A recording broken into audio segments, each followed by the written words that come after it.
Connaissez-vous Châlons-en-Champagne, petite bourgade administrative et préfecture de la Marne?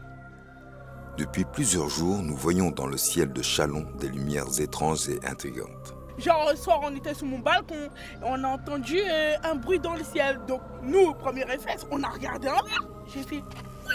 Et on a tout de suite pris le téléphone, on a fait plein de vidéos. Mais franchement, c'était impressionnant. Pendant une soirée, j'étais par ma fenêtre et j'ai vu une lumière blanche qui clignotait dans le ciel. L'intrus, c'est ce losange lumineux au centre de l'écran.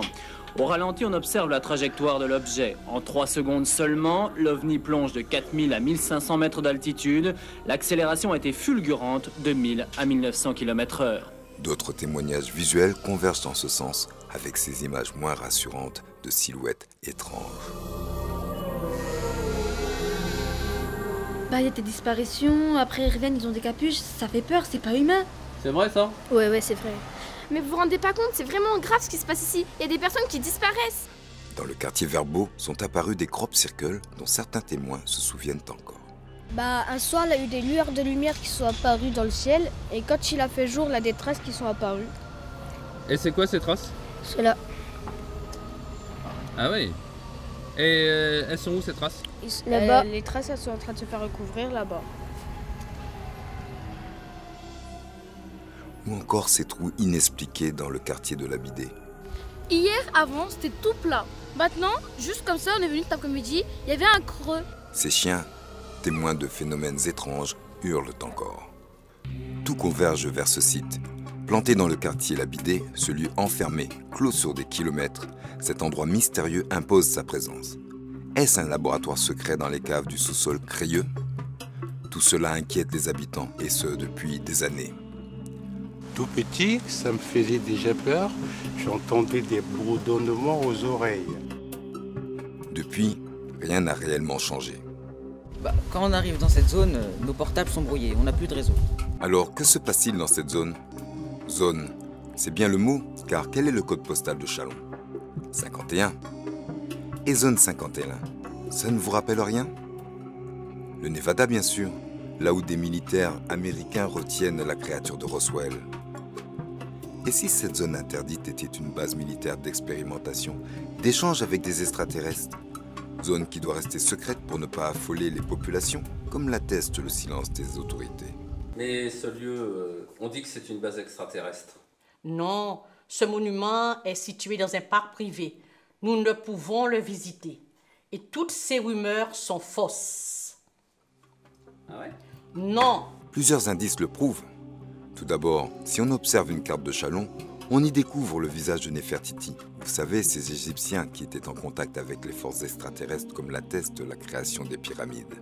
À cette époque, aucun moyen technique humain ne pouvait construire de tels bâtiments. Et comme par hasard, les projets avec des pyramides fleurissent à Châlons. Le nouveau centre social et culturel du Verbeau, projet non retenu, ou encore ces sculptures urbaines que l'on retrouve à côté du lieu maudit. Autre indice, et non des moindres, Attila. Châlons fut le théâtre antique d'un envahisseur célèbre, et Attila fut arrêté dans cette contrée, où il avait établi son camp, non loin de Châlons. Et à quoi ressemble sa base, si ce n'est à un aérodrome pour soucoupe volante? De même, comment expliquer la naissance dans cette petite bourgade de deux grands savants? Nicolas Appert qui inventa la boîte de conserve qui permet de conserver des aliments même dans l'espace. Tiens, d'ailleurs, un hommage à ce monsieur trône au cœur de Châlons. Vous ne trouvez pas que ça ressemble à un émetteur, à une antenne satellite? Ou Michel qui inventa l'hélicoptère? Encore une invention liée au ciel. Vous n'êtes pas convaincu?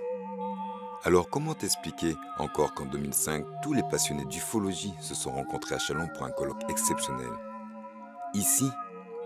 Par hasard peut-être? Et pourquoi l'un des festivals phares de la ville s'appelle Festival des musiques d'ici et d'ailleurs? Hasard aussi sans doute. Et si l'on prend l'anagramme du quartier où tout se passe, La Bidée, on obtient quoi? Diablé, ou plutôt diable au féminin, la créature quoi. Et la créature apparue. Alors, la question que l'on peut se poser, c'est pourquoi ces phénomènes s'intensifient sur Châlons depuis des années? Tout d'abord, le site, apparemment à l'abandon, l'est-il vraiment? L'armée qui était stationnée à Châlons depuis des millénaires a quitté les lieux depuis 2015. Est-ce un signe de rupture de collaboration entre les puissances terriennes et extraterrestres? Et alors, que doit-on attendre du futur immédiat? Une activité extraterrestre plus intense et moins contrôlée? Une intensification des apparitions d'engins spatiaux dans notre ciel chalonnais? Sommes-nous prêts à les rencontrer?